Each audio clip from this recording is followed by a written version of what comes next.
SuperDraft. Pete, we were here just 2 days ago, and a lot has changed in the last 30-ish hours or so. As I look here at my sheet, I just write changes since strategy show. Ray Borg out, Eric Spicely out, Timur Valiev out, Marcus Perez is off the card.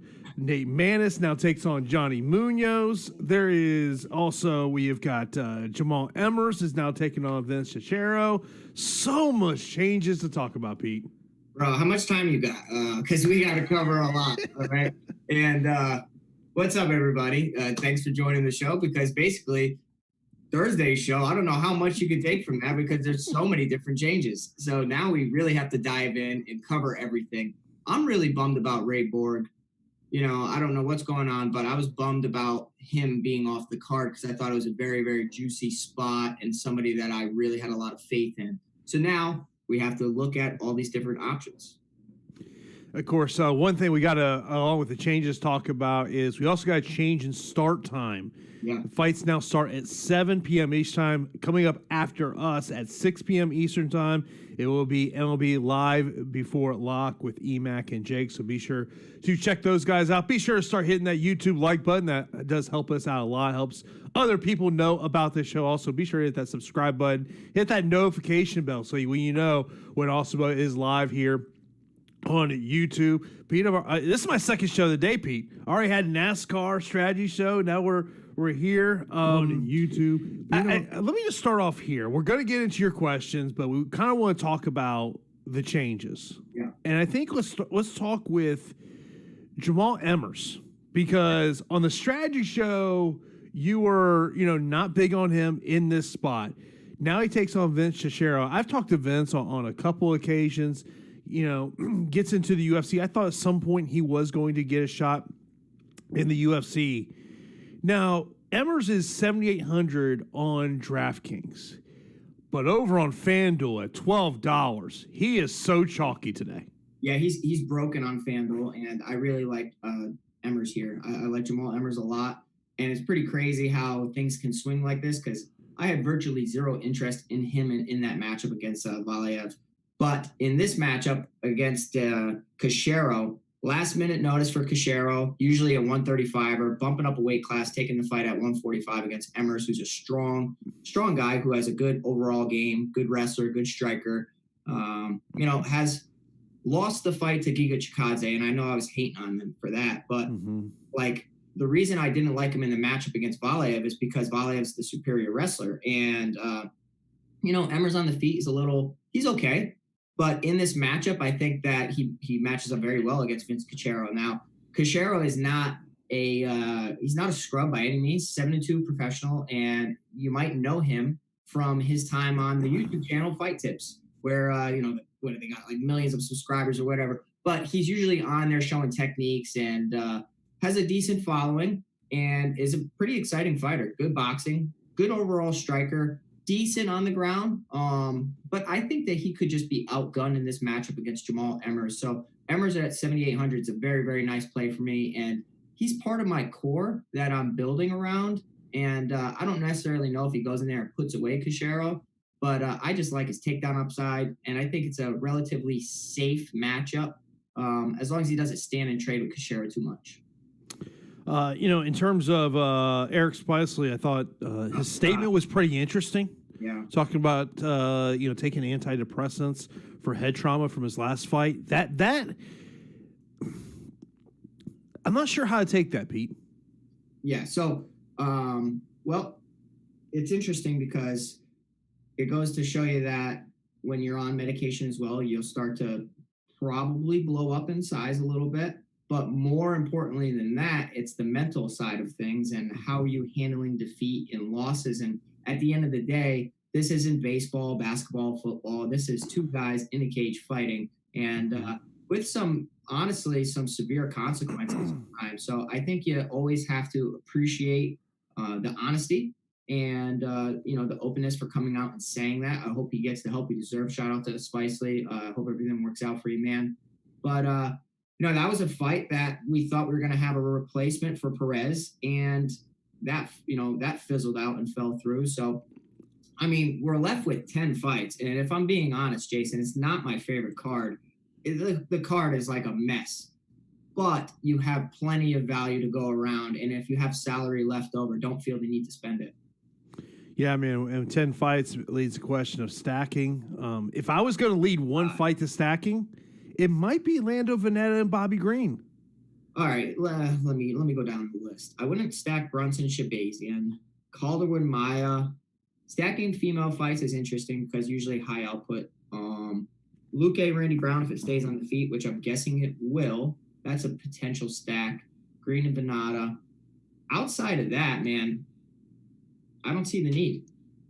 I mean, I think it's who's the fight that's going to stay on the feet. Now, we mentioned about Ray Borg, and we were talking on the strategy show how much we liked Ray Borg in that spot. Now you got Manus taking on Johnny Munoz. Johnny Munoz, a guy that I know his management has been trying to get him into the UFC, so he gets this spot. I think there's, makes you kind of wonder of, was it going to take this type of short notice fight to get him into the UFC at this point? That's always something to wonder about there, but. On both platforms, and all platforms really, this is going to be a chalky fight. On DraftKings, I don't know how you avoid this when they're both priced at 7,200. Yeah, I mean, 7,200, I think if you're going to be contrarian, you avoid the fight. But it looks like a spot where even if it goes the distance and they get a decision win and they get, say, I don't know, 75 points, at that price range, that's pretty good. So Manus and Munoz, if I'm breaking that down. So Manus, I think, was going to be outgunned against Ray Borg, took the fight on relatively short notice, had the grappling disadvantage in that bout because Ray Borg was going to take him down, rinse and repeat over and over. And on the feet, Manus looks like a very good striker, boxing-wise. He has good hands, very, very good hands. So I had to do some digging on Johnny Munoz Jr., and I would say tread carefully with this matchup. And I have equal shares on this fight because it's so pivotal for optimal. But Munoz, to me, looks like the better overall fighter, whereas, like, I know his highlight reel, you see his amazing jiu-jitsu and his amazing grappling skills. So the finishing ability for grappling should side with Munoz. It's a smaller cage. Maybe grappling is going to be implemented more in this smaller cage than it normally would be. And, if I dive into Nate Maness's record, right? Let me pull it up real quick. He's fought some legitimate competition, and I would say he's fought the better fighters than Johnny Munoz has. And in his bout against Jesse Arnett, who's 15-4 and is predominantly a grappler, right? He was able to, prevent the takedowns for the most part and then finish him via TKO in the second round. So automatically you might think that Manus is going to be able to shut down any takedowns, keep it on the feet. But Jesse Arnett was pretty outgunned. That's like the word of the day for me, I guess. Jesse Arnett wasn't able to keep it on the feet as well as he could have, and was really getting desperate with his takedowns. And Johnny Munoz on the feet doesn't look bad. So I feel like it could be pretty even on the feet. Knockout potential would favor Manus. But give me the overall, better martial artist that I think of Johnny Munoz in a close decision. I don't necessarily know if a finish happens. Yeah, Munoz at $10 on FanDuel. And if you want to team him up then with Jamal Emmers at $12, you can just basically pick the top of the lineup. Who do you want? You want Shahbazyan? Do you want, do you want Luke A? Do you want Calderwood? Do you want Holland? You can on FanDuel, the roster construction is very easy if you like those two low price options there. Also, the other note we got to mention, Jonathan Martinez missed weight by 4 pounds yesterday for his fight against Frankie Saenz. I know there was some chatter last night on Twitter about whether this fight would still proceed or not. I reached out to Martinez's management and was told, fight's still on. So, but man, you missed weight by 4 pounds. That's concerning. Yeah. So what happened with the weight cut? Did he have a bad cut? Because if you had a bad cut and somehow maybe you're dealing with an injury as well, maybe you weren't in the best shape for camp. I'm not sure, but also perhaps it's strategic. Frankie Saenz is looking to grapple Jonathan Martinez. and, comes from a good camp. So I would say that maybe he's trying to have any advantage and try to be slightly heavier in the Science fight. Could be coincidence. But, very interesting matchup because Frankie Science has some notable wins in the UFC. One against Merab Dvalishvili, which blew everybody's mind, including myself, and has the ability to take a lot of people down if he goes that route, and he's smart. I don't know if he goes that route. I hope he does because Jonathan Martinez, I think a lot of people are penciling him in to get a KO finish. And we have seen Frankie Science get finished via strikes several times. But let me pull up Martinez's record, okay? Has a knee knockout against Pingwan Liu, okay, in 2019. That's it. He's got decisions. He's good off of his back with arm bars. The problem with Martinez is his takedown defense. Not the best takedown defense, but to me, it's not a good fight. Like I'm not super excited about this fight, but I feel like a lot of people are just penciling Martinez in, and you have to tread carefully here because Frankie Science has that takedown potential. Yeah, I'm not big on that fight, man. In terms of DFS, like as I look at this card up to down, 25-foot cage, so we know that's going to increase engagement. Yeah. If I said name 3 fights that have the highest probability of going the distance, Martinez and Science would probably be one of my picks. Yeah, I would agree with that. But Science, I don't even have it up right now. I'm gonna pull up my spreadsheet. I don't even have my own spreadsheet up. Science 7,600. So say he goes out there, gets 4 takedowns, 3 takedowns, and a decision win. He could still pay off that salary. I just don't know if he's going to be optimal. Yeah, I think that's something to pay attention to here. Of course, we are here to answer your questions. Start leaving those. I know you've already been hitting them up there on YouTube. Be sure to keep lining up those questions. We'll get to all of them here on Live Before Lock. Of course, we are sponsored by SuperDraft. Of course, the future of daily fantasy sports has arrived. Experience SuperDraft's exclusive game mode multiplier. Say goodbye to side restriction and lower lineup freedom. Use your fantasy sports knowledge, draft any player you want, and build your very own dream team. Countless line of possibilities let you experience daily fantasy sports the way you want. SuperDraft offers contests for NBA, MLB, PGA, NASCAR, and MMA, so you can enjoy the best of DFS all year round. Sign up for SuperDraft today using the promo code Awesemo10, and it's $10 free on your first deposit of $10 or more, and $20 total free on your first deposit of $100 or more. Download in the App Store or play at superdraft.io.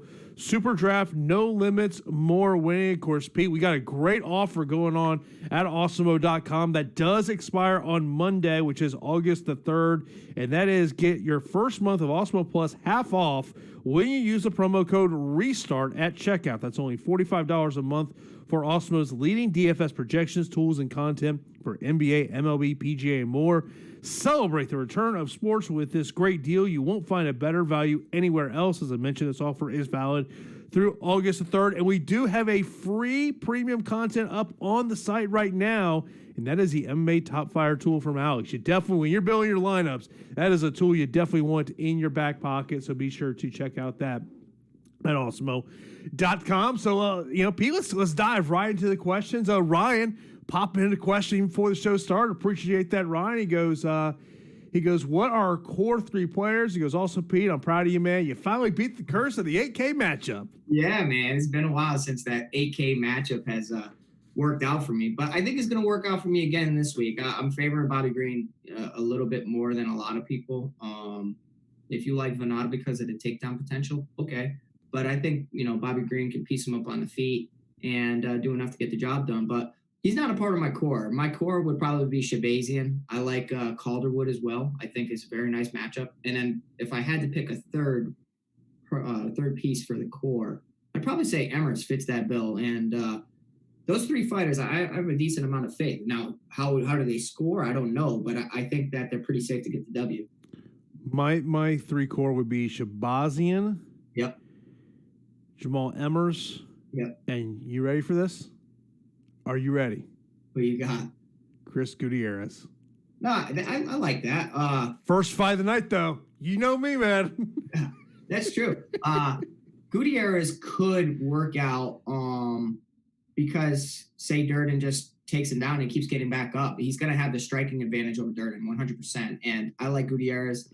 And maybe a submission win isn't out of the realm of possibility either. I think Gutierrez does enough to get the job done. But if you're searching for value, like how we were talking Thursday, and Durden was where everybody was looking, I don't know if you really need to go that route this week. Now, if he takes Gutierrez down, it makes things interesting. But there's so much value. Like for me, like Randy Brown, I still like Randy Brown in that fight, but I'll have some Vicente Luque. But I don't feel like I'm backed into a corner where I have to pick a 7K option I don't feel good about because now Emmers is there. Yeah, I mean, I think the two fighters whose ownership is going to be higher because of all the changes will be Gutierrez and Calderwood. I think it's just going to be a little higher than we expected. Next up from Chandler, he says FanDuel Cash, Martinez and Manus, or Gutierrez and Munoz. Give me Gutierrez Munoz. That's the way I would go as well. Just feel I like the Gutierrez side more than Martinez side, even though those guys are best friends, training together and out there in the Denver area. Let's see here. Next up, let's go Brandon. He says, rank these four fighters: Calderwood, Mearshart, Green, and Martinez. I'd go Calderwood 1, Green 2, Mearshart 3, Martinez 4. Martinez could get the job done, but it's not like he's some crazy finisher in the UFC. I mean, he's shown some promise and was robbed in his previous fight, but he has pretty suspect takedown defense, Jason. Yeah. In terms of ranking those four fighters, my one would be Calderwood. Yep. Ooh, man, Mearshart would be 3. Green would be. I guess I go with Martinez 2, Mearshart 3, Green 4. You hating on my boy Green? All right. Look, I think it's a fight that's going to play on the feet. We've seen this fight once. Yeah. Well, it was a draw the first time around, so I think that's something to note. Yeah. This comes from Russell. He says, top 2 must-have fights outside of the main event. Also, what are our top 2 fade fights? You probably need the Emmers fight, and you probably need Emmers. And then you probably need the Manus and Munoz fight outside the main event. I think that's going to be pivotal for a lot of people. It could be chalky, but I think it's the way to go. And then what are the top 2 fade fights? Man, let me back up. Let me see. I know I've got one. It's just who's my second. It's hard to fade on 10 fights only, though, bro. My fade would be Saenz and Martinez. I just don't think that's a great DFS scoring fight. Yeah, I might fade. I don't know about fade, but I might be a little underweight on the Herman Mearshart fight because maybe it's just a sloppy put each other against the cage, reverse position, jockey for position for 15 minutes. Yeah, it could go either way on that one.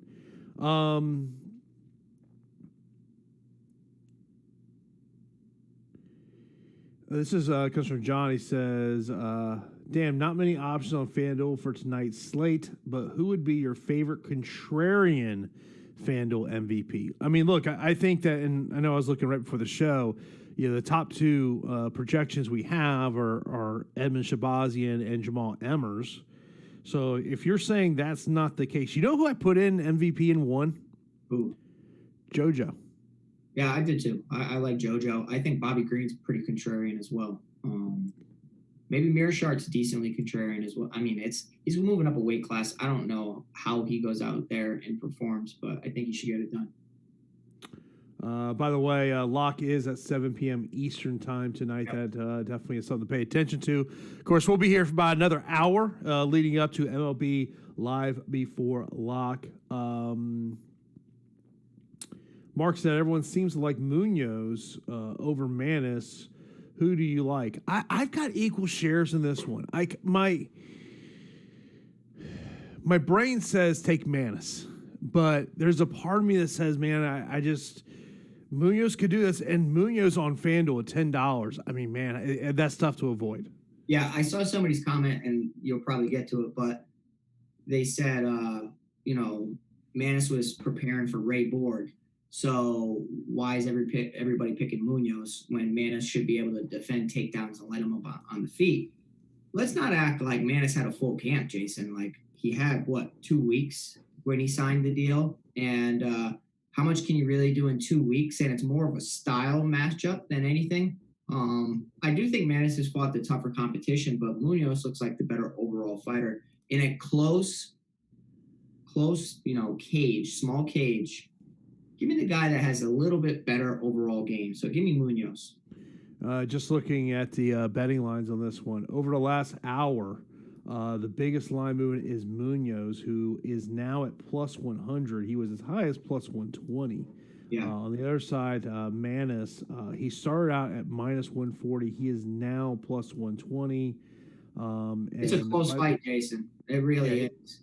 Yeah, it is. But man, on DK, it's a hard fight to avoid just because of both guys at 7,200. Look, it's going to be the highest owned fight. I think there's no doubt in my mind just because of pricing. So I think you have to have it in your lineup.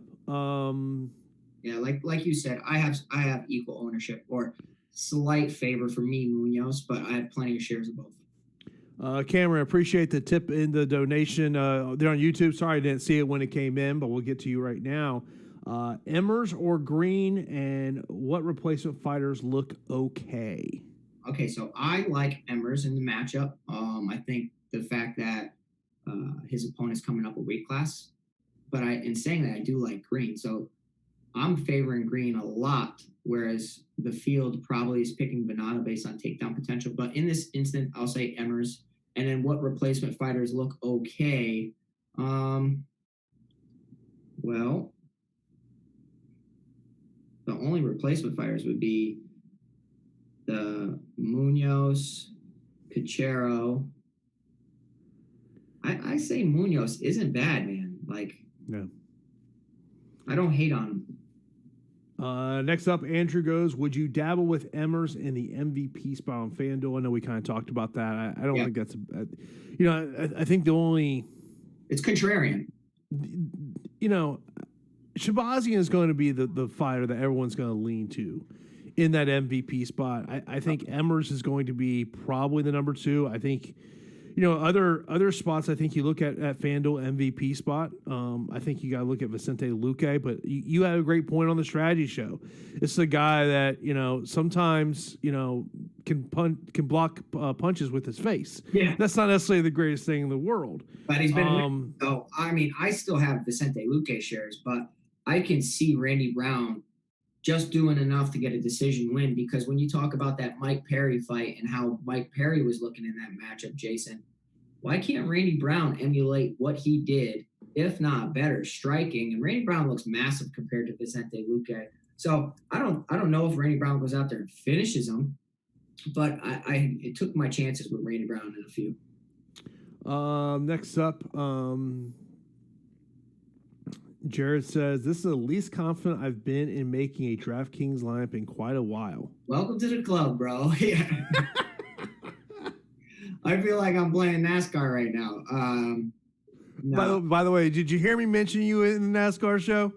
I don't know. I listened to a little bit of it, but we were talking about how you have when someone wrecks early on in the race, that there's a good chance that's in Pete's lineup. Oh, 100%, dude. 100%. It's like add it to the list of certainties. Death, taxes, me sucking at the 8,200, 8,000, and my guys being the first to wreck in NASCAR. Like, those are the things that are true. Yeah. After doing that show, I feel pretty confident on NASCAR tomorrow. Hey, guys, if you haven't checked it out, Jason's been hosting a ton of shows for Awesemo. He kills it. I'm happy that he's hosting more shows than MMA. I hope. Even though I did call a driver a fighter today. Did you? Yes. Fighting out of number 34. I mean, I was like, because we were breaking them down in tears, and I'm like, all right, the fighters. Oh no, wrong show. Yeah, right. It's all right. Hey, man, it happens. What we got, bro? Hugh says, has stacking a 3-rounder ever made it into the optimal? I feel like I'm sure it has. I mean, I would bet like God, Barberena Luque. You remember when those two guys went just to town on each other? that's what I'm saying with Luque, bro. Like, I don't know. But the thing is with Luque is if he fights into the 3rd round, his ceiling for points is so high. Yeah, that's why I'm not avoiding Luque, because his output is incredible. Like, if you were looking at this card quickly without diving in, you would look and say he looks like a safe bet, you know. But man, the damage he's taken, we'll have to see. By the way, someone mentions about how they're going for the Randy Brown wins by submission prop. Wow, what the hell is that? Like plus 2,000, 1,500. Yeah, see, holy moly. Yeah. Good for you, though. Yeah. By the way, I don't know about that, though, bro. The under 2.5 rounds in that fight, minus 139. So tells you where the betting lines see that one going. Really? How? Minus 139 for under? Yeah. Okay. Under 2.5 rounds. Under 2.5, minus 139. Over 2.5. Okay. Plus 106. Man, they're expecting freaking Luque to go out there and just starch Randy Brown, huh? That's got to be what they're thinking. I mean, he has a 3rd round TKO over Price, split decision win over Perry. Split decision. 1st round over Derek Krantz, 3rd round over Barberena, 1st round over Jalen Turner, Chad Laprise, 2nd round over Nico Price. Like, he has a ton of 1st and 2nd round, so I can see why that line is where it is. I just think that Randy Brown's good enough striking to go tit for tat with him. Next up, Cameron says, who's got the best potential of these $17 fighters on FanDuel? I got to pull this thing up on my phone. Yeah, I was actually doing the exact same thing. $17? Hold on. So you have Vicente Luque, Jonathan Martinez, and Mearshart. Who's the best option? Luque, just because of ceiling. Yeah, I'm back in Randy Brown this week, but I'd have to say Vicente Luque. And then for me, Mearshart is 2nd. Not a big Jonathan Martinez guy this week.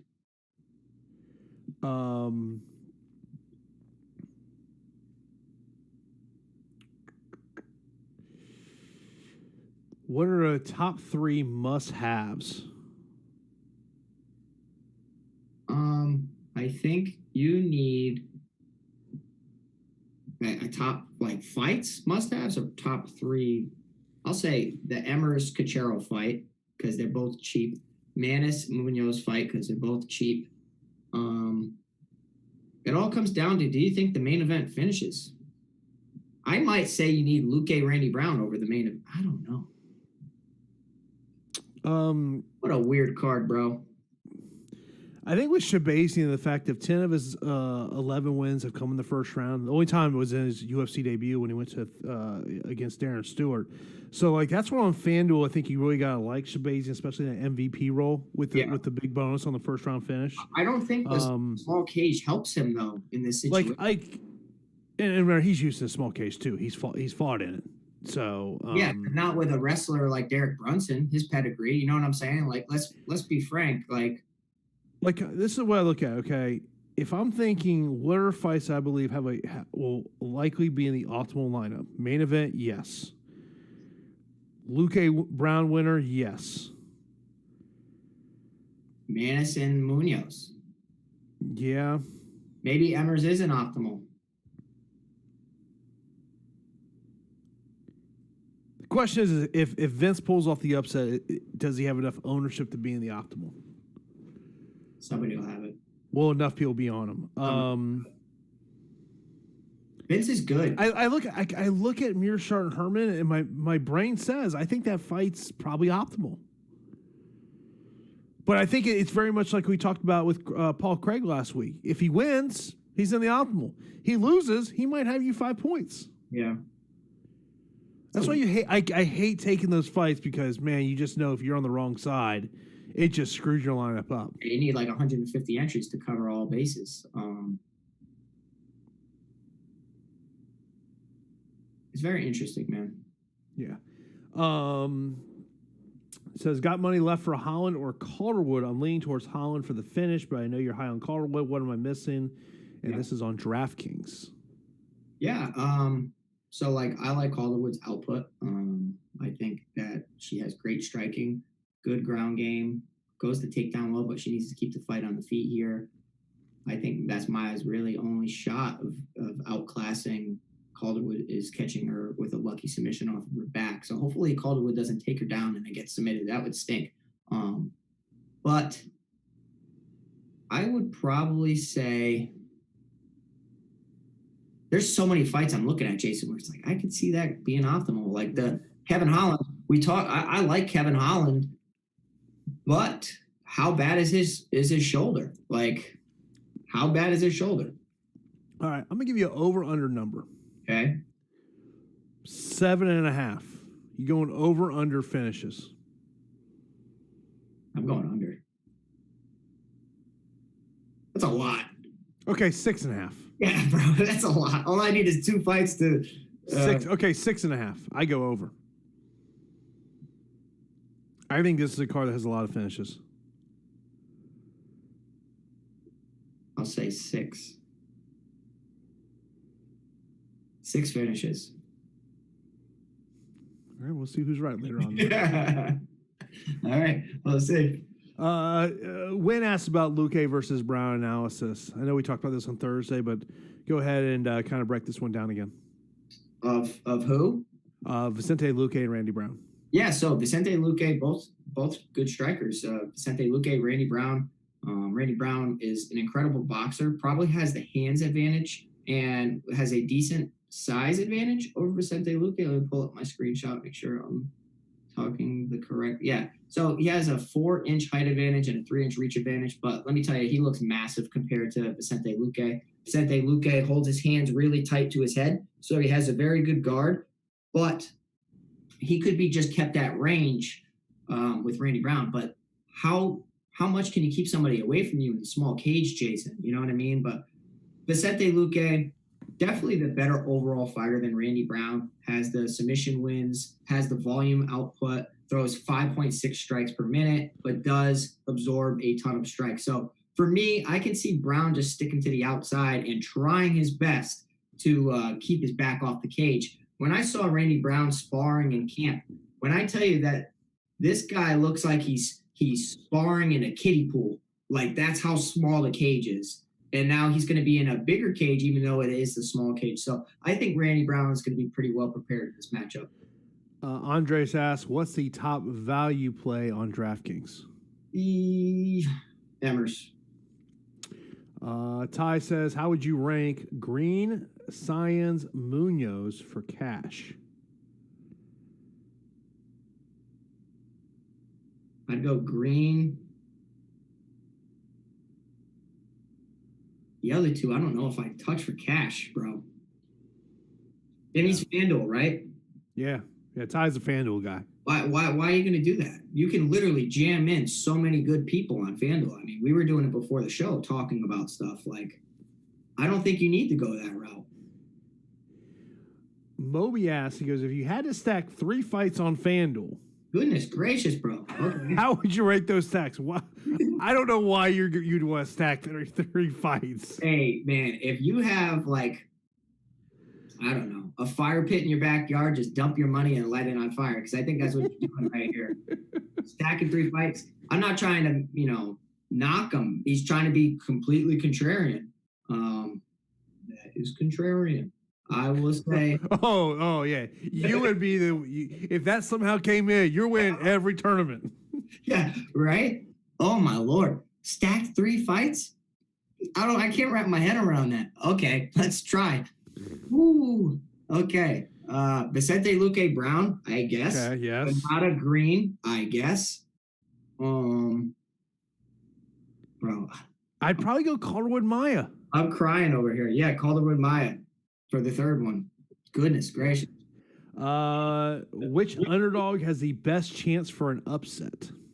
I don't have the odds in front of me. Let me pull those up as well, because I don't know what they've changed to. Underdog. I think Randy Brown's. I think Bobby Green. Bobby Green plus 130. Get out of here. It's my dude.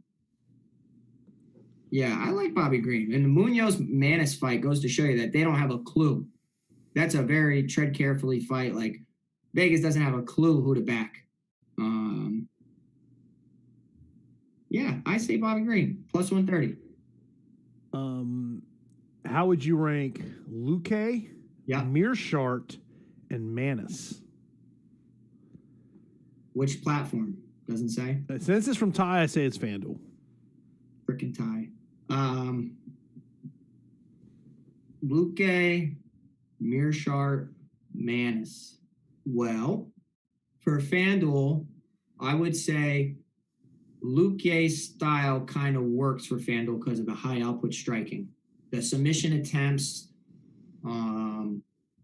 Mearshart would be second based on finishing ability, and Manus would be third just because that fight, man, that's a tough fight to call. By the way, I just pulled up SuperDraft. So looking at the champion spot. Yeah. I don't understand why Nate Manus is 1.5 times in the champion spot. Evan Shahbazyan is 1.8 times. I don't get this. What? Oh, yeah, because you're looking at the captain spot or whatnot. Yeah, the champion spot. Yes, Whatever it is. Yeah. yeah, literally, it's a Nate Manus 1.5 times. Yeah, Shahbazyan 1.8 times. Just go with Shahbazyan in that situation. I'm looking here. Man, Jamal Emmers at 2.25 times in the champion spot on SuperDraft. That's sweet. Probably going to be very, very popular. Man, that to me is that's the way to go on SuperDraft. Yeah, so Trent just said in the chat, he goes, "You can act like FanDuel has no price. It's just choose who you want." Completely true. Like you have cash left over, just pick who you like. Forget the salaries. Yeah, that's the thing when you have these changes during fight weeks and FanDuel doesn't change their rosters. By the way, they did finally add Chris Gutierrez. He's $19. Goodness. Mike, man, appreciate the tip there, man. Pete and I both really do appreciate that, man. Guys, we got 360 people watching right now. You guys are awesome. Thanks for coming here for your content. And if you could get us to over 100 thumbs up, I'd appreciate it. Oh, let's see here. I always love when YouTube just kind of auto scrolls for you. So I'm trying to get back to where I was here. Holland or Luque? Give me Holland in that situation. Holland or JoJo DraftKings GPP? Give me JoJo. I think it's Contrarian. We talked about this already. Manny's, how about Colorado MVP? She can rack up points. Yeah, the volume that could be very well been. I think the only thing about the MVP spot though would be is the finishing ability. Yeah, but let's not maybe a late finish. Yeah, Maya's going to try to take her down, right, Jason? Think about all those defended takedowns and those points. That's why FanDuel is tricky. FanDuel is tricky. Yeah.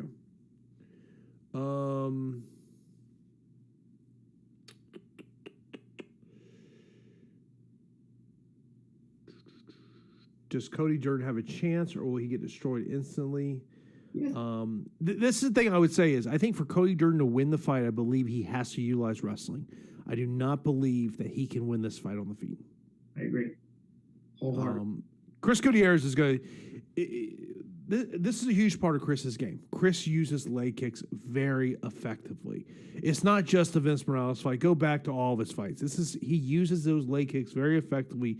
If you look at the Vince Morales fight, he just tore apart that lead leg of Vince Morales, and Vince got to the point he just couldn't stand anymore. Yeah, and he waited too long to go to his wrestling roots. So that's where Durden to me has got to get to fight to the ground. Joseph asks, is Manus L-word? No. Neither one of those guys in that fight are a lock. You like the thing is in the fight game you hate to use that word. It's a One fight. punch. It's a fight. One punch, one takedown. Takedown, injury. You're talking about quarantine. How's everybody's training conditions? I will say that people who have been taking short notice fights, right? You would like to think that their cardio probably isn't up to par. So maybe the finish rate in those bouts is more likely. So if you want to look at, say, the Emmers bout, maybe Gutierrez comes in, hot round one, doesn't have it for the rest. You could think the same thing for the Munoz and Manus fight as well. Like, maybe that one doesn't make it to the judges.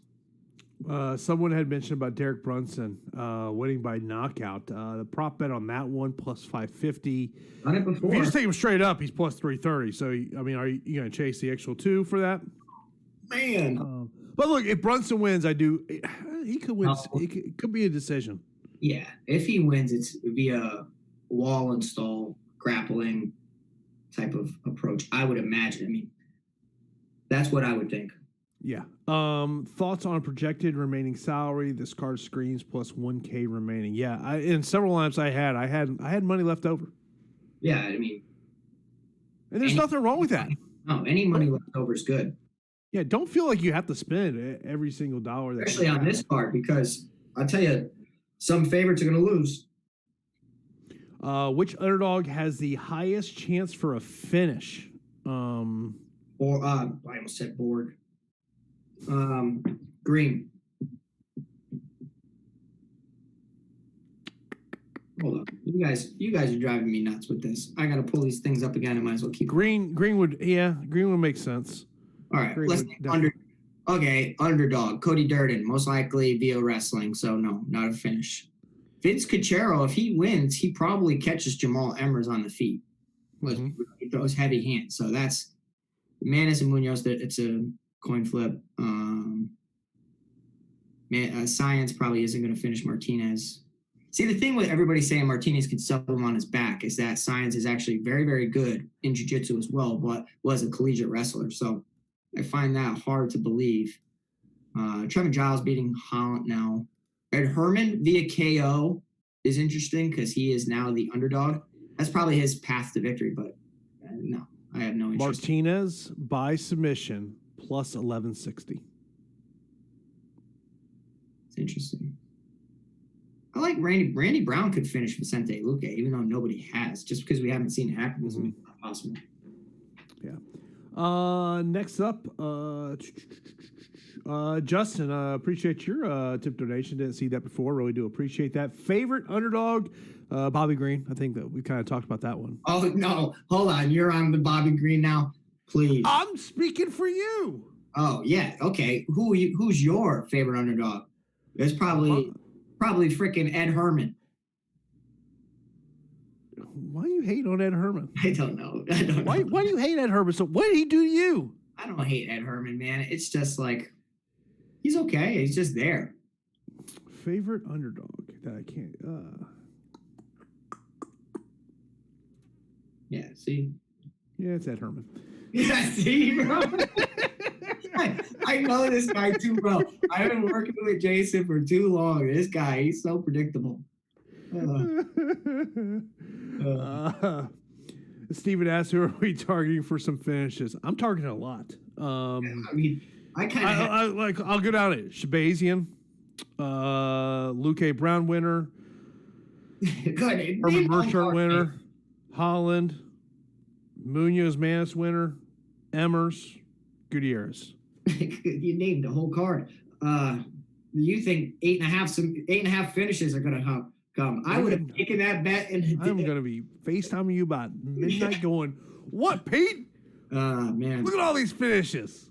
Yeah, I mean, you would think. Watch this, like, go out there and there's no finishes. Don't look. You were trying to tempt the MMA gods, just like JoJo Calderwood is. I was gonna say, oh man, that would be such a heartbreaker. Okay, so I'm like laughing too much today. I don't know what the heck's going on with me. Let's think how last week, right?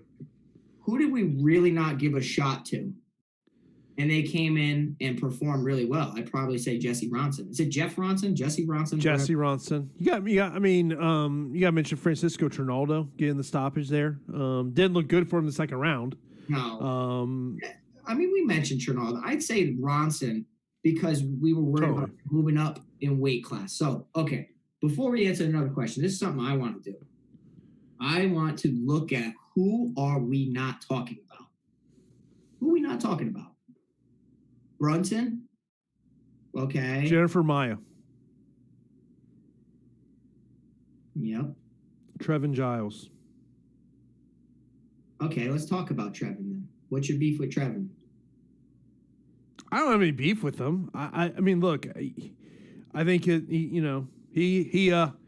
defeated James Krause back in February. I think we all know that was not the greatest of decisions, especially when. Still impressive to beat James Krause though.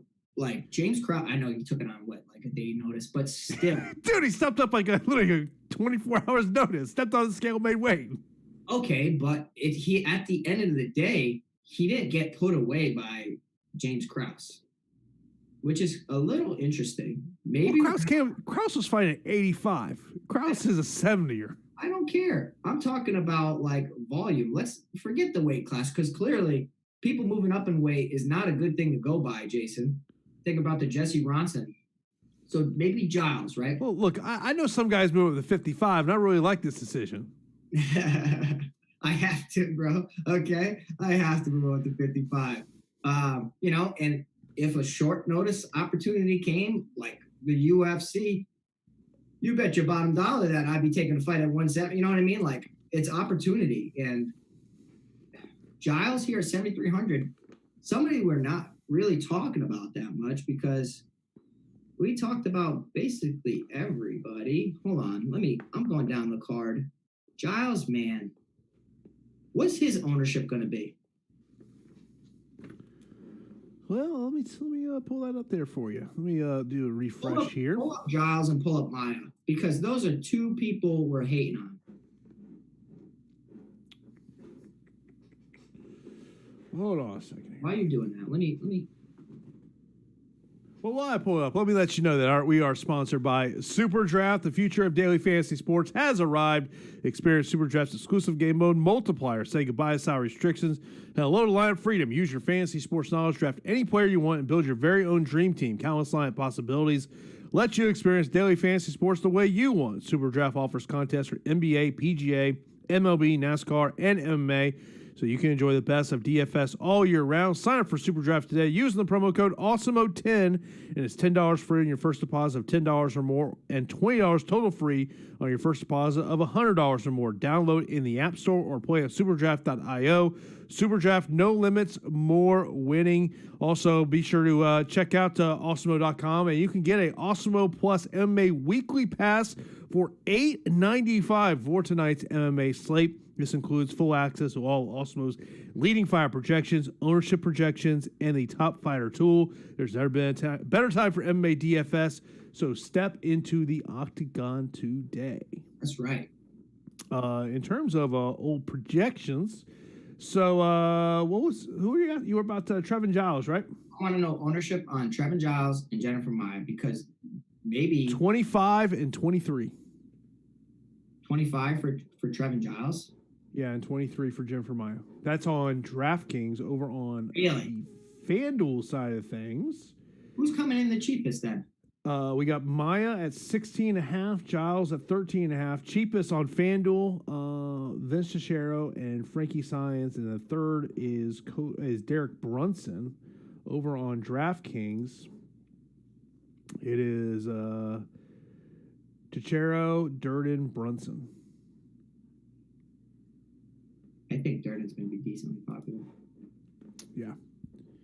Okay, so we now back to the questions. I just kind of wanted to cover that. Yeah.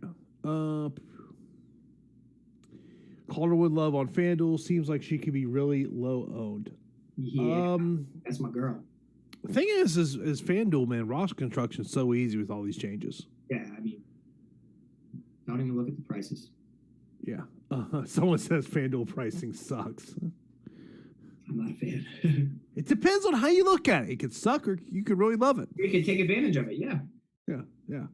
Calderwood or Holland? Give me Calderwood. Just because I already mentioned it a billion times. Maybe the shoulder's bumming him a little too much. Cameron says, I have a FanDuel lineup with $21 left over. What? I will either get 10 points or win everything. $21 on a day like today, bro. What is he picking? So that's got to be Emmers, Munoz. Goodness gracious. Shishero. Herman, probably. Brown, Manus, all the way. Jesus. Okay. Okay. You do you, bro. Yeah. Do you like Vicente in the MVP spot on FanDuel? Yeah, I like I like Brown, but Vicente in the MVP spot does make sense. Someone says Chris Gutierrez will win, no doubt. I agree on that. I don't know if I would say no doubt. Okay, I was gonna say, what do you mean no doubt? That's another way of saying lock. Yeah, right. You guys are tricking me, trying to get me to say that, like, no doubt. I mean, Gutierrez, as long as he can get back to his feet, he should outclass Durden. Great comment in the chat. There used to be a time you didn't bet on an Edmund Traverdian fighter. No. But this kid is honestly like a prodigy. He's been for a while. It wasn't that long ago. Yeah. I was watching the Holly Holm Ronda Rousey fight on YouTube. I know, the head movement. If you ever want to see awful corner, you gotta watch what he says to Ronda after the first round, as she is just literally getting pieced apart. Yeah. Oh, I think I remember. Okay, let's see if I recall correctly. You're doing great out there, right? Yes. Like, bro, you watching the same fight? Look at when I corner my guys, and if I'm in a fight and I'm getting my butt whooped, be honest with me. Say I'm getting my butt whooped. Don't try to add any fluff. Tell me straight, because at the end of the day, if I'm losing and I lose a decision where I could have potentially worked harder for it, I'm going to be mad. So every round, if it's close, this is what I do for my guys. If it's close, say it's close. Let's act like we lost that one. So let's make the other rounds count. You know what I'm saying? Like, Don't ever put anything in the bank. Oh, that's the way to handle it. It's those are the type of people you gotta have in your corner. You can't have the yes people in your corner. Who is the stay away from in DFS? That was from Jeff. I mentioned this. I really don't like the Saenz Martinez fight. Watch one of these guys go out there and get a first round finish. But it just in terms of from a DFS scoring aspect, I just feel like it's going to go 15 minutes. Yeah. There's not going to be enough volume. There's not going to be takedowns that are going to equal an 85, 90 plus score. Yeah, I mean, you would think stranger things have happened, especially in the small cage. So if Saenz gets a finish over Martinez, he breaks the slate. 100%. I feel like we answered this question before, people. Well, just in case we didn't. Top 3 fights to fade. Did we answer that question before? Yeah, I don't know if you can necessarily fade 3. Especially on a 10-fight card. All right. Yeah, I don't know if you can, man. You're eliminating 30% of the field. Would you eliminate Herman and Mercer? I didn't really eliminate much. I went a little underweight on that just because, like, how's Mearshart going to react to a 5-pound division? He doesn't have the best takedowns, but he has excellent submissions. Ed Herman has decent takedown defense, but has been submitted. So it's like, what happens first? I think they're just going to sweat on each other against the cage. I think that's what's going to happen. We got to ask about least owned fighter with the best chance to win. Just looking at what we have projected on DraftKings. So, third least owned fighter we have is Derek Brunson. Derek Brunson can win tonight. I think he's got to make it an ugly fight. Yeah, I'd probably say. I mean, so we've got 4 fighters target projected at 15% or lower. Johnny Munoz, Derek Brunson, Cody Durden, Vince Cicero.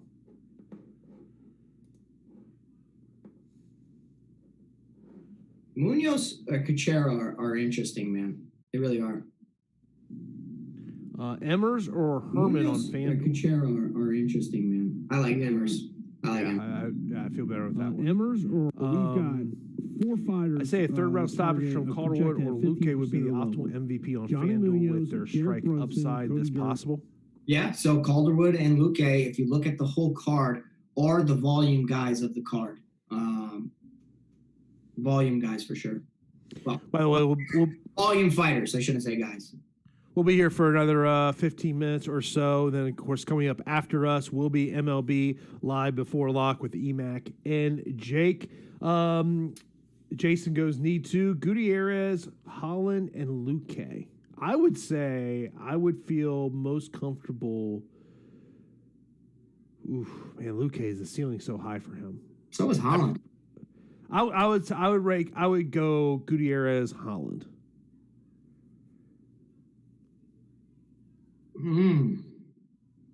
I probably agree with that. Hold on. Are we getting trolled right now? Why is that?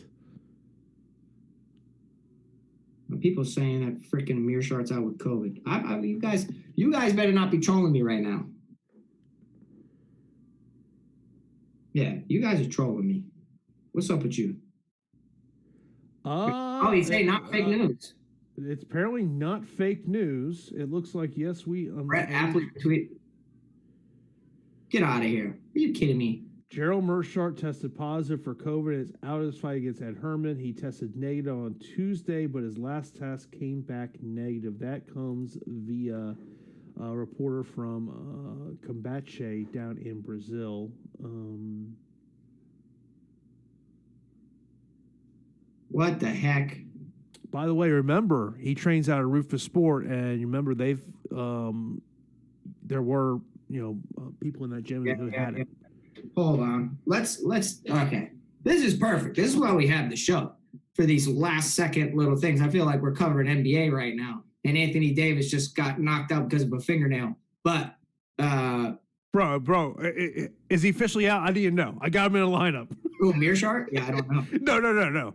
Oh, Anthony Davis. No, don't. I'm just kidding. It was just the first person I thought of who's always injured. Come on. Look, I'm over here sitting like, I need to know, is Malcolm Brogdon playing? Is Anthony Davis playing? Okay, I need to make sure this is legit. MMA Junkie. I know that what's his name retweeted it, but I need to see it from a news source. I don't care about this. Hold on. So I looked at Junkie. Let me look at MMA fighting. How come I'm not seeing it, bro?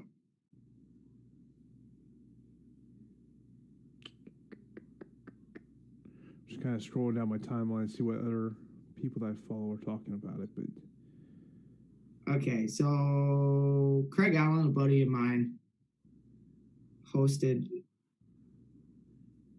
See, Anna Hissa, the Kombache, did post that, but like, how come she's talking about it?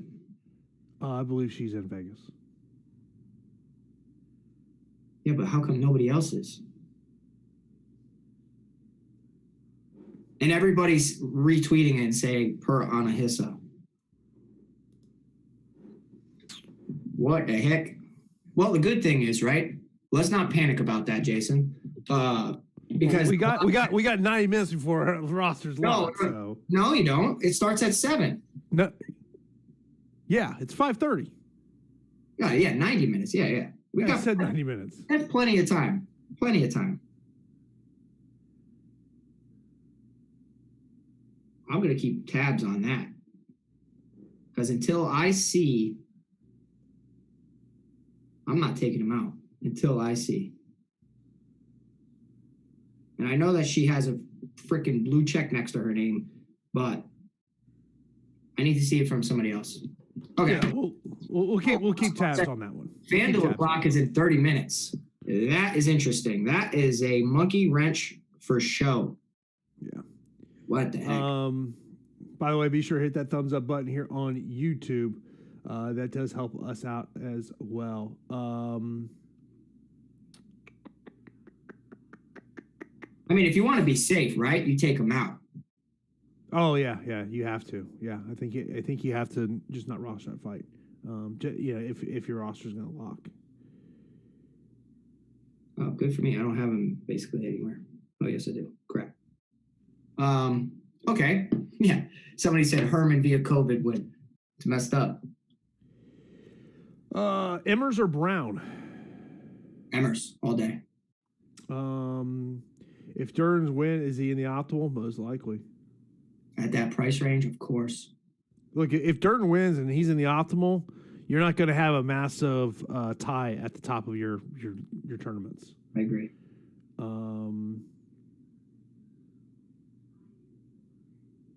Someone's saying Brogdon's out. Got to adjust my lineup after we get done then. Yeah, right? Holland or Gutierrez? Give me Gutierrez. I like Holland, though, too. That's a tough one. Joseph says, do you think you have to roster a women's fight usually so low scoring, no volume? Well, JoJo's got volume. Yeah, and she's got 7 takedowns in her last 2 fights as well. So I think that's something to note that. Yeah. Favorite FanDuel play? It's got to be Jamal Emmers. Yeah, I like Emmers a lot.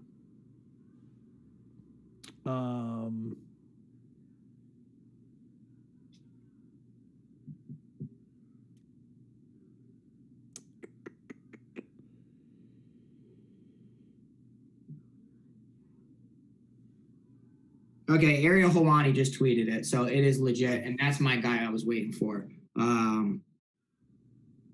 Yeah, so cards proceeding with 9 fights. So take Mearshart out, take Herman out. Let's look at somebody in that price range. 8,300, 7,900, that's where they were. If you didn't have Emmers for whatever reason, put Emmers in your lineup. Perhaps now you can spend up for Calderwood. Maybe you look at that Venata Bobby Green fight a little bit more because that's that 8,200, 8,000 fight, Jason. I think that makes a lot of sense. Sorry for the background noise. My dog opened up the door, and so you hear the TV in the other room. Sorry about that, guys. Somebody's like thought the devil was talking to him. That's what they said. I text my wife like, yeah, come, please shut this door. Yeah. Usually we put a table in front of the door so the dog can't open it. Okay. Yeah. So take Mearshart out, guys. My guy Ariel Helwani said that. And it was not a fake account, correct? No, it's the blue check Ariel Helwani. Okay. Yeah, I just saw it. So yeah, 9 fights now on this card, man. At 9 fights, I just don't think you can stack them. What a disaster. What a disaster.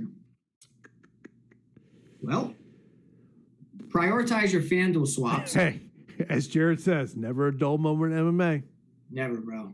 Never. Ever. Look, let's thoughts and prayers to Gerald going through what he's going through now because of course. Now he'll have to drive back home. He can't get on the plane. Oh my God. Are they going to pay him at all? He made weight. I would think so. Think so. That'd be bad PR if you don't pay him. Yeah. Pay him his show money. That would just be awful.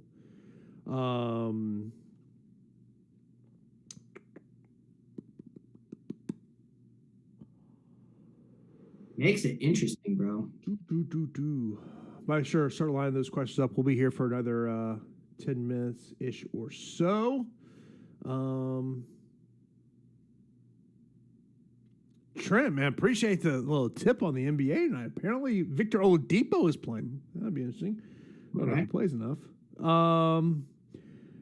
Hollywood Will says, I'm playing 6 DraftKings lineups that all have Emmers in it. Can't blame you. I have plenty of Emmers, bro. Yeah. Someone says, if only Chimaev was in town. Yeah, I know. Bro, the Chimaev thing? The rise of Chimaev. I haven't seen that in quite some time. Here's where it concerns me. Yep. Is his management and the UFC going to push him way too quickly? Well, the thing is if you get fed to the wolves and you lose, that's the worst thing ever. It's like, people are like debating whether he should be top 15. I'm like, he beat John Phillips, who can't stop a takedown. No. And he just beat a guy that probably was going to get into the UFC, but took the fight on 7 days' notice. Yeah. Give him somebody That wasn't preparing to fight a wrestler. Right. Give him somebody tough. Yeah, that's where, to me, when I look at that and say, man, you could ruin this kid if you put him in the wrong matchup. Yeah, see, the bout is off on Tapology as well in Sherdog. 9 fights. Oh my lord. Well, fading the main event becomes pretty crazy, pretty contrarian. Pretty contrarian to begin with, because you have a finisher in Shahbazyan. Wow. That's crazy. It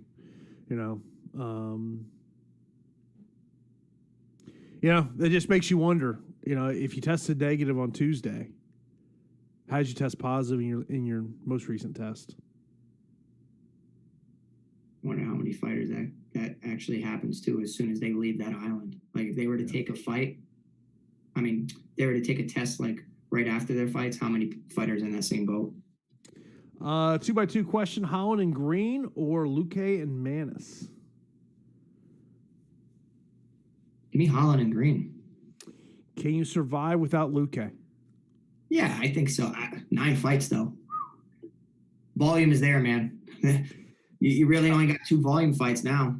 Love this comment from David. Best UFC card all year as far as roster construction.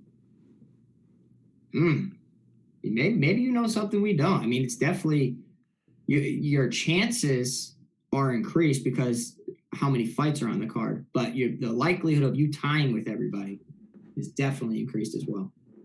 Yeah. Should note that I do not believe that we've had an official announcement from the UFC, but notable reporters are reporting that it is out. So I would imagine you probably have something from the UFC wise to make it official here, very much here in the near future. Be safe. Go ahead. I said be safe. Take him out. Ariel's tweeting it. Ariel doesn't just tweet. Well, he's the most reputable source out there. So I would say this: if it was not true, Meerschaert's camp, Herman's camp, the UFC would all be putting a halt out there, denying all aspects of it. I agree. I think that's to me. That to me is the best thing. You would have multiple people telling you it's not the case. Yeah. Here's an interesting one. What will GM3's ownership on FanDuel look like, given that lock is in 20 minutes? 10%. Yeah. I'm scrambling to take them out right now. Yeah, I think we're all doing that here. Luque or JoJo, single bullet GPP. So I like JoJo because I think the matchup's easier, but Luque's output is crazy. They're both pretty equal as far as output is considered. 5 strikes a minute for Luque, Calderwood 6.19. The problem with Luque is how many shots he takes, and it's a tougher matchup. So for me to be safe, give me Calderwood, even though Luque has been optimal I don't know how many times and has an 89% finish rate. So finishing is definitely on Luque's side. Do you think the Apex cage size really produces more finishes? I do. Yes, it does. 100%. There's no question. Go to a regional MMA fight, and there's tons of finishes because we fight in tiny cages. You can't run around. Yeah. There is no, when I was in Bellator, I felt like I was in an open gym and I could dance around my opponent like crazy. I loved it. Luque or Holland? Both good, man. Both good. I would say Holland, honestly. Fanat or Green? We all know where you're going there. Yeah, Green all day for me. we know exactly where P lies in that. Fun fact, I sparred Venata, so that's he's good, but I think Green does it.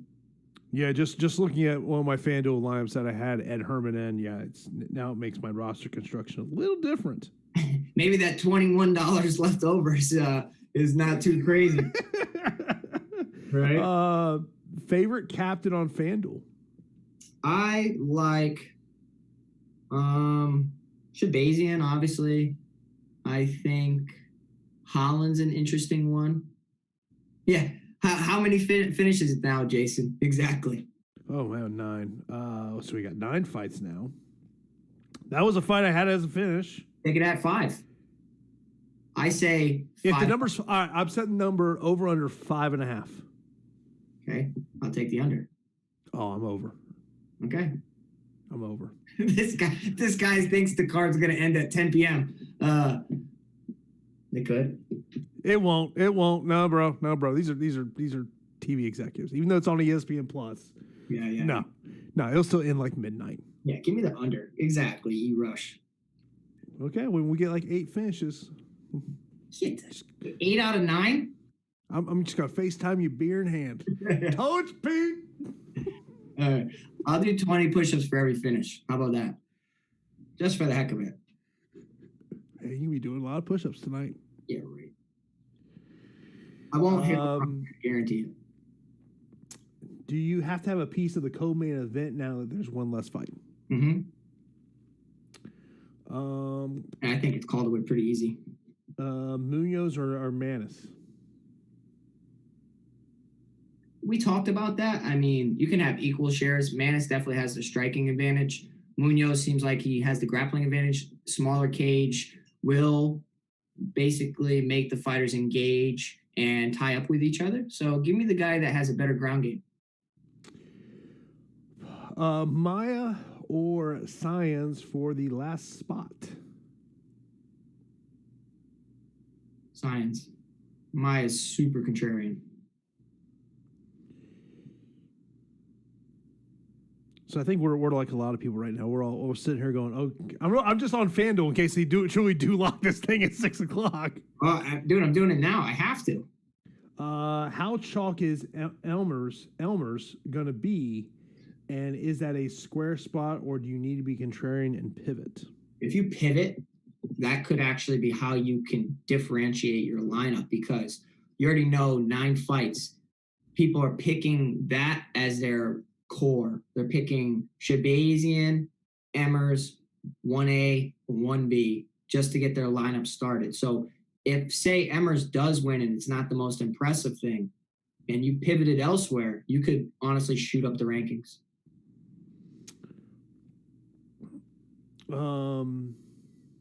Someone said it's pivot or maybe put him in at the MVP. Yeah. Absolutely. Guys, we got 400 people watching us. We appreciate you. Only a couple minutes left. You can smash that thumbs up, get us to like 150. That'd be dope. Of course, coming up next year on Awesemo is MLB Live Before Lock, EMAC and Jake. By the way, I'll be a part of the Early Bird podcast on Sunday night because we're still hoping baseball is going to be around. I know, man. Still hoping any of this is going to be around. Yeah. I like what the UFC has done, and they kind of laid the foundation of how to do it, but team sports are a different wrinkle. Oh, no question. Oh, it's a totally different wrinkle. Mm-hmm. As I sit here, and I think I've got all my FanDuel lineups in order now. Yeah, I think so as well. What I did do, if you want to know what I personally did, is for FanDuel, for some reason, I didn't have a lot of Bobby Green. I kind of went the Bobby Green from Mearshart, which is kind of similar price range. You talk about a 12 and a 7. Well, I guess not over there. That's a real disparity over there. But like if you were thinking from a DraftKings mindset, Green to Mearshart is only $300. So that's kind of where I pivoted to. Yeah, I mean, on the FanDuel side of the thing, I mean, Bobby Green at $12, Jamal Emmers at $12. I mean, both those guys come in. Yeah. There's your 2 key components of an optimal lineup. Absolutely. I think they're going to come in too. And then whereas I didn't have enough money left over to have Shahbazyan in all my lineups because I went Gutierrez to save and then create a better overall lineup. Now I could spend up and get Shahbazyan in there where Gutierrez doesn't really have the best finishing numbers. 53% of his fights are finished.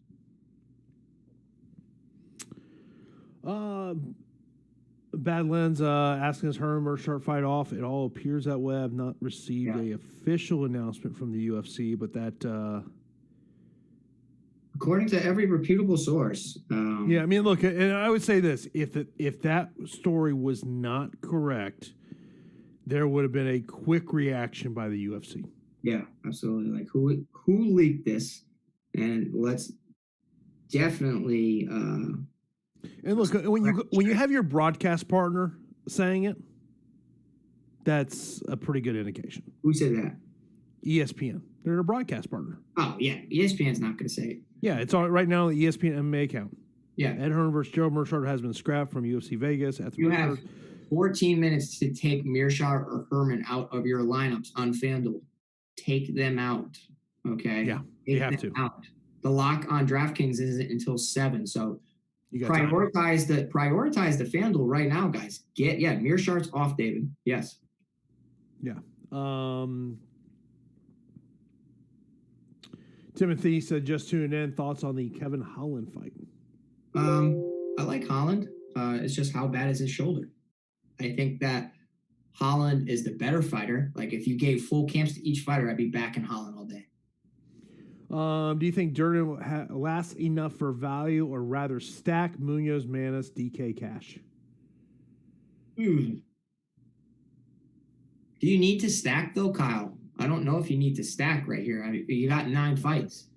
Yeah, I don't. Yeah. You're going to, if you stack, you're going to basically take away 60 points of a potential victor. You know what I'm saying? Like,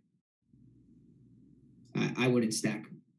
No, I wouldn't stack either. Of course, interact with Pete and I tonight on Twitter. I'm at Jason_Floyd. He is at Pete the Heat MMA. Of course, we'll be back next Thursday for UFC Vegas number 6 strategy show. Of course, that'll be at 7:30 p.m. Eastern time.